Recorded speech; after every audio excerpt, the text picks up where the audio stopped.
Բարի լույս եւս մեկ անգամ շատ սիրելի հեռուստադիտողներ, առաջին ծրագիրը շարունակում է իր ընթացքը եւ այսպես վերջերս երիտասարդ բեմադրիչ դերասանուհի Նարէ Հակոբյանը եւ իր խաղընկերները պատիվ են ունեցել մասնակցելու Մարոկկոյում անցկացված թատերական փառատոնին։ Փառատոնի շրջանակում հայազգի բազմաշնորհ երիտասարդներին շնորհվել է Մարդու իրավունքների մրցանակը, որն ունի առանձնահատուկ նշանակություն Հայաստանի համար։ Եվ այս առիթով մեր տաղավարում է բեմադրիչ դերասանուհի Նարէ Հակոբյանը։ Բարի լույս Նարէ։ Բարև ձեզ։ Շատ լավ, շատ ուրախ եմ, շնորհակալություն հրավերի համար։ Սիրով, պիտի խնդրենք մի փոքր գանք սկզբից, ինչպես այս գաղափարը առաջացավ, ինչպես կյանքի կոչվեց։ Այո, սա ստեղծվել է Բարսելոնայում, ես ես վերջի տարին այնտեղ էի սովորում, կատարողական արվեստի բաժնում, սովորում էի արվեստի ինստիտուտում Բարսելոնայի եւ այնտեղ որպես իմ դիպլոմային աշխատանք որոշեցի, որ շատ վաղուց միտքը ունեի, որպեսզի Հայաստանի մասին պատմող մի ներկայացում ստեղծեմ, որպեսզի դրսի հանդիսատեսը կարողանա տեսնի եւ միտք կազմի մեր պատմության ու հենց հայ ազգի մասին։ Եվ այդպես որոշեցի, որ պետք է ներկայացում գրեմ, բայց շատ դժվար էր այդ գրելու process-ը։ Մի միտք եկա, որ պետք է ինտերվյուներ վերցնեմ մարդկանցից եւ ճանապարհորդեցի Եվրոպայում, որտեղ որ շատ են հայ բնակչությունը։ Գնացել եմ Փարիզ, Մադրիդ եւ Բարսելոնա եւ նաեւ Երևանում եւ վերցրել եմ այնտեղի բնակվող հայերից հարցազրույցներ։ Դա կոչվում է, այսպիսի տերմ կա oral history կամ հայերեն կլինի բանավոր պատմություն եւ հարցեր իրենց տվել, ձայնագրել եմ եւ ձայնագրության միջոցով ամբողջ այդպես պատմությունը ստեղծել եմ, որից հետո արդեն գրել եմ այդ ամեն մեկի վերաբերյալ սենց հյուսել եմ, կարելի ասել, Հայաստանի պատմությունը, որը սկսվում է 100 տարի առաջվանից մինչև մեր օրեր։ Հարցերը Հայաստանի մասին էին, իրենց կապն էր, իրենց նախնիների հետ, ինչ գիտեն իրենց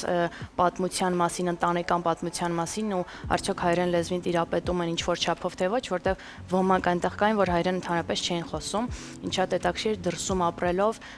ինչպես այդ կապը կլինի, եւ ամենակարևորը, որ ուզում եի ընդգծել, դա Սփյուռքի հայերի եւ Հայաստանում ապրող հայերի տարբերություններն էր ինչ-որ չափով, որտեղ այնտեղ ապրելով շատ եմ սփյուռքահայության հետ շփվել։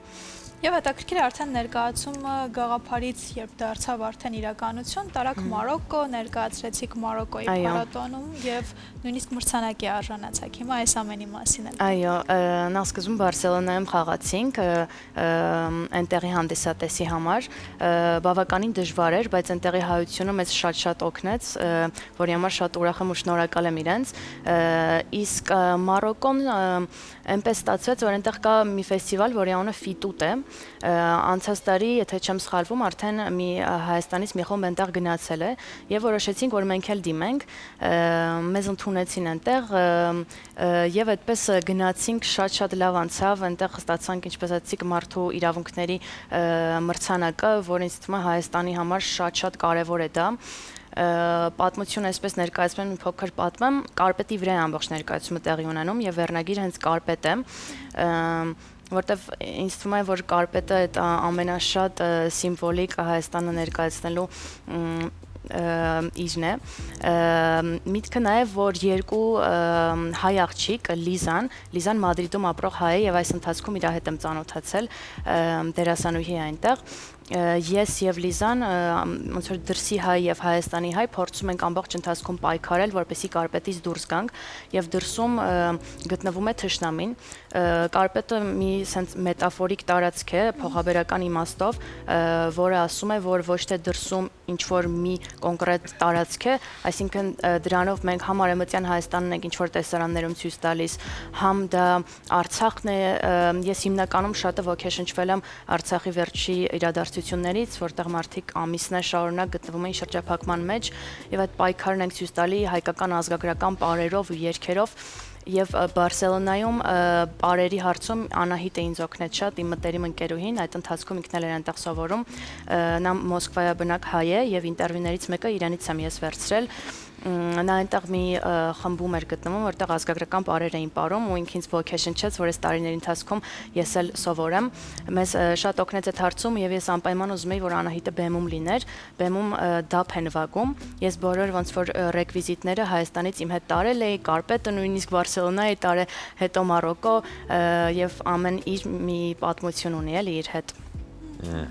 Հետաքրքիր է, ինչ եք ակնկալում ներկայացման հետագա քայլերը, հա, Հայաստանում կցուցադրվի եւ էլի փառատոններին կգնա։ Հայաստանում մենք ցուցադրեցինք նոյեմբերի սկիզբ, հոկտեմբերի կես, ավելի ճիշտ, մենք չէինք պլանավորում Հայաստանում, բայց քանի որ Լիզան լինելու էր Հայաստանում, որոշեցինք, որ օգտվենք այդ առիթից եւ կարող եմ ասել, որ ամենապատասխանատուն դա հայ հանդիսատեսի առաջ խաղալն էր, որովհետեւ ոնց որ իրենք հերոսներն են ու դու պատմում ես հենց իրենց պատմությունը,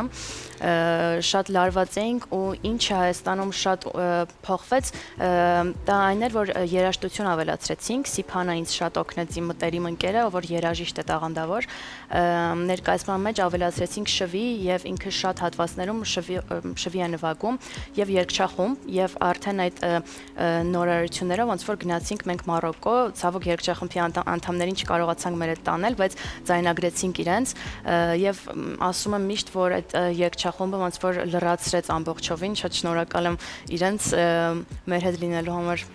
Հետագա ուրիշ փառատոն։ Հետագա այս պահի դրությամբ դեռ ընթացքում է, ոչ մի կոնկրետ չգիտենք, բայց ինձ թվում է մյուս տարվա մեջ անպայման կշրջակայենք, որտեվ իմ միտքը այս ներկայացումով շատը դրսի մարդկանց ցույց տալն է։ Եվ քանի որ արդեն դրսում ներկայացվել է, ինձ հետաքրքիր է արձագանքները տեքստային մակարդակում, որովհետև ներկայացումը շատ խորհրդանշական է եւ կարծես թե մի ամբողջ պատմական Հայաստանի ժառանգություն, մշակույթ, լեզվամտածողություն ամեն ինչ իր մեջ ներառում է։ Ներկայացումը անգլերեն լեզվով է հիմնականում, բայց նաև կան հայերեն հատվածներ։ Երբ որ խաղացինք Հայաստանում, մենք մեծ մասը թարգմանեցինք հայերեն, բայց ընդհանուր անհնար էր թարգմանել, որտեվ մտքային այնտեղ բաներ կար, որ չէր աշխատի։